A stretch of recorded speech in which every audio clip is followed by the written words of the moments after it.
साल था 1998 और पनकीधाम रेलवे स्टेशन तब भी आज जितना ही छोटा और शांत था। दिन में यहाँ इक्का दुक्का ट्रेनों का आना जाना लगा रहता था, पर रात होते ही यह स्टेशन एक सुनसान भूतिया किले सा लगने लगता था। स्टेशन मास्टर श्रीकांत त्रिपाठी अपनी लंबी मूंछों और हमेशा चौकस रहने वाली आंखों के साथ यहाँ के माहौल के आदी हो चुके थे। उन्हें रात की ड्यूटी ज्यादा पसंद नहीं थी, खासकर देर रात की जब केवल मालगाड़ियां ही फर्राटा भरती थीं।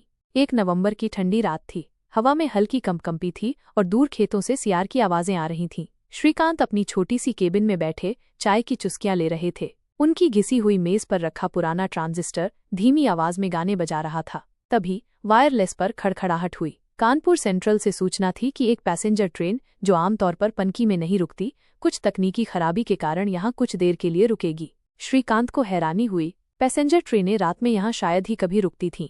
उन्होंने टॉर्च उठाई और प्लेटफॉर्म की ओर चले। प्लेटफॉर्म पर घना अंधेरा था, केवल पीली बत्ती पोस्ट की रोशनी कुछ हिस्सों को रोशन कर रही थी। ट्रेन धीरे धीरे आती दिखी, उसकी हेडलाइट्स अंधेरे को चीरती हुई। जैसे ही ट्रेन प्लेटफॉर्म पर रुकी, एक अजीब सी चुप्पी छा गई। इंजन की घरघराहट के अलावा कोई आवाज नहीं थी। ट्रेन के डिब्बों में ज्यादातर लाइटें बंद थीं और जो जल रही थीं उनमें भी कोई हलचल नहीं दिख रही थी। श्रीकांत ने सोचा शायद सभी यात्री सो रहे हैं। तभी उन्हें ट्रेन के सबसे आखिरी डिब्बे से एक आकृति उतरती हुई दिखी। वो एक युवती थी जिसने हल्की नीली साड़ी पहन रखी थी। उसके बाल खुले थे और चेहरा कुछ धुंधला सा लग रहा था, जैसे कोहरे में लिपटा हो। उसके हाथ में एक छोटा सा चमड़े का सूटकेस था। वो धीरे धीरे प्लेटफॉर्म पर उतरी और बिना किसी आवाज के स्टेशन बिल्डिंग की ओर बढ़ने लगी। श्रीकांत को कुछ अटपटा लगा। इतनी रात में इस सुनसान स्टेशन पर कोई अकेला क्यों उतरेगा, और वो भी ऐसी ट्रेन से जो यहाँ रुकती ही नहीं। उन्होंने आवाज दी, बहन जी, आप कहाँ जा रही हैं इतनी रात में यहाँ? उस युवती ने पलटकर देखा। उसकी आंखें अजीब सी खाली थीं, उनमें कोई चमक नहीं थी। उसने धीरे से कहा, मैं घर जा रही हूँ, पनकी के उस पार। मुझे थोड़ा रास्ता भटक गया। श्रीकांत को लगा कि युवती शायद घबरा गई है। उन्होंने कहा, बहन जी, इस वक्त बाहर जाना सुरक्षित नहीं है। आप सुबह तक स्टेशन पर रुक जाइए। मेरा नाम श्रीकांत है, मैं स्टेशन मास्टर हूँ। युवती ने कोई जवाब नहीं दिया, बस एक पल के लिए श्रीकांत की आंखों में देखा और फिर धीरे धीरे बिल्डिंग की ओर बढ़ गई। श्रीकांत ने उसे रोकने की कोशिश की, लेकिन उसके कदम जैसे जम से गए। वो युवती स्टेशन बिल्डिंग में घुस गई और अंधेरे में गायब हो गई।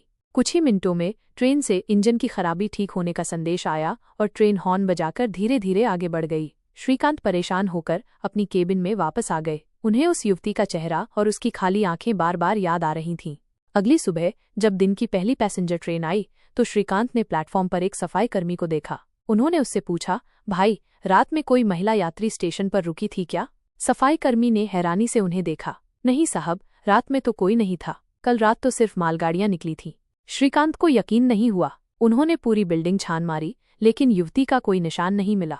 न उसका सूटकेस, न ही उसके कदमों के निशान। उन्हें लगा कि शायद थकान के कारण उन्हें भ्रम हुआ है।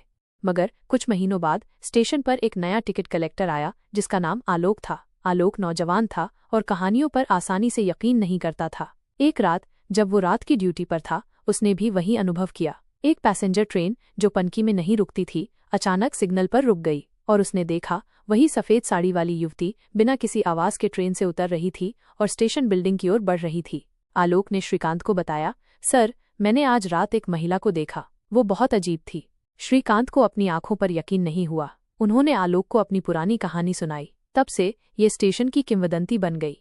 कहते हैं उस युवती का नाम राधा था। वो पास के एक गांव की थी और शहर में अपनी बहन से मिलने गई थी। वापस आते समय उसकी ट्रेन पनकीधाम के पास एक भयंकर दुर्घटना का शिकार हो गई थी, ठीक उसी जगह जहां आज ये स्टेशन बना है। राधा उस दुर्घटना में मारी गई थी। उसकी आत्मा आज भी आधी रात को अपनी खोई हुई यात्रा पूरी करने और अपने गांव घर लौटने के लिए पनकीधाम स्टेशन पर उतरती है। वो नहीं जानती कि वो अब इस दुनिया में नहीं है, और हर बार जब कोई अप्रत्याशित ट्रेन यहाँ रुकती है, उसे लगता है कि उसकी यात्रा फिर से शुरू हो सकती है।